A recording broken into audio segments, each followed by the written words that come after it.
आज मैं पढ़ने जा रही हूँ रिच डैड पुअर डैड का अध्याय 1 रिच डैड पुअर डैड।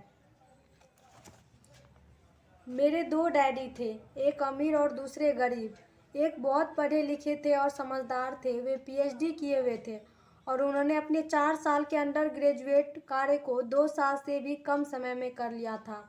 इसके बाद वे आगे बढ़ने के लिए Stanford university, university of Chicago तथा नॉर्थ वेस्टर्न यूनिवर्सिटी गए और यह सब उन्होंने पूरी तरह से स्कॉलरशिप के सहारे ही किया। मेरे दूसरे डैडी 8वीं से आगे नहीं पढ़े थे। दोनों ही अपने करियर में सफल थे। दोनों ने ज़िंदगी भर कड़ी मेहनत की थी। दोनों ने ही काफ़ी पैसा कमाया था, परंतु उनमें से एक पूरी ज़िंदगी पैसे के लिए परेशान होता रहा। दूसरा हवाई के सबसे अमीर व्यक्तियों में से एक बन गया। एक के मरने पर उसके परिवार, चर्च और ज़रूरतमंदों को करोड़ों डॉलर की दौलत मिली। दूसरा अपने पीछे कर्ज छोड़कर मरा। मेरे दोनों डैडी इरादे के पक्के, चमत्कारी और प्रभावशाली थे।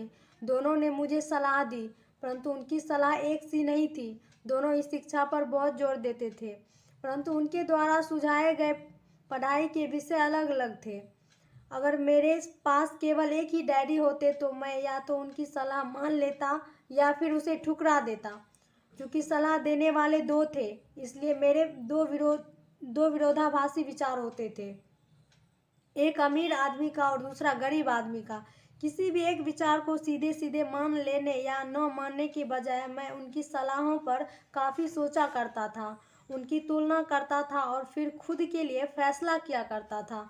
समस्या यह थी कि अमीर डैडी अमीर नहीं थे और गरीब डैडी अभी गरीब नहीं थे। दोनों ही अपने करियर शुरू कर रहे थे और दोनों ही दौलत तथा परिवार के लिए मेहनत कर रहे थे, परंतु पैसे के बारे में दोनों के विचार और नज़रिए एकदम अलग थे। उदाहरण के तौर पर डैडी कहते थे, पैसे का मोह ही सभी बुराइयों की जड़ है, जबकि दूसरी डैडी कहा करते थे, पैसे की कमी ही सभी बुराइयों की जड़ है। जब मैं छोटा था तो मुझे दोनों डैडियों की अलग अलग सलाहों से दिक्कत होती थी। एक अच्छा बच्चा होने के नाते मैं दोनों की बातें सुनना चाहता था। परेशानी यह थी कि दोनों एक सी बातें नहीं करते थे। उनके विचारों में ज़मीन आसमान का फ़र्क था, खासकर पैसे के मामले में। मैं काफ़ी लंबे समय तक यह सोचा करता था कि उनमें से किसने क्या कहा, क्यों कहा और उनका परिणाम क्या होगा। मेरा बहुत सा समय सोच विचार में ही गुजर जाता था। मैं खुद से बार बार इस तरह के सवाल पूछा करता, उन्होंने ऐसा क्यों कहा, और फिर दूसरे डैडी की कही हुई बातों के बारे में भी इसी तरह के सवाल पूछता। काश मैं यह बोल सकता, हाँ वे बिल्कुल सही है, मैं उनकी बातों से पूरी तरह सहमत हूँ, या यह कहकर मैं सीधी उनकी बात ठुकरा सकता, बूढ़े को यह नहीं पता कि वह क्या कर रहा है। चूँकि दोनों ही मुझे प्यार करते थे, इसलिए मुझे खुद के लिए सोचने पर मजबूर होना पड़ा। इस तरह सोचना मेरी आदत बन गई, जो आगे चलकर मेरे लिए बहुत फ़ायदेमंद साबित हुई। अगर मैं एक तरह से ही सोच पाता तो यह मेरे लिए इतना फ़ायदेमंद नहीं होता। धन दौलत का विषय स्कूल में नहीं बल्कि घर पर पढ़ाया जाता है। शायद इसलिए अमीर लोग और ज़्यादा अमीर हो जाते हैं, जबकि गरीब और ज़्यादा गरीब हो जाते हैं और मध्य वर्ग कर्ज में डूबा रहता है। हम में से ज़्यादातर लोग पैसे के बारे में अपने माता पिता से सीखते हैं। कोई गरीब पिता अपने बच्चे को पैसे के बारे में क्या सिखा सकता है? वह सिर्फ इतना ही कह सकता है, स्कूल जाओ और मेहनत से पढ़ो। हो सकता है वह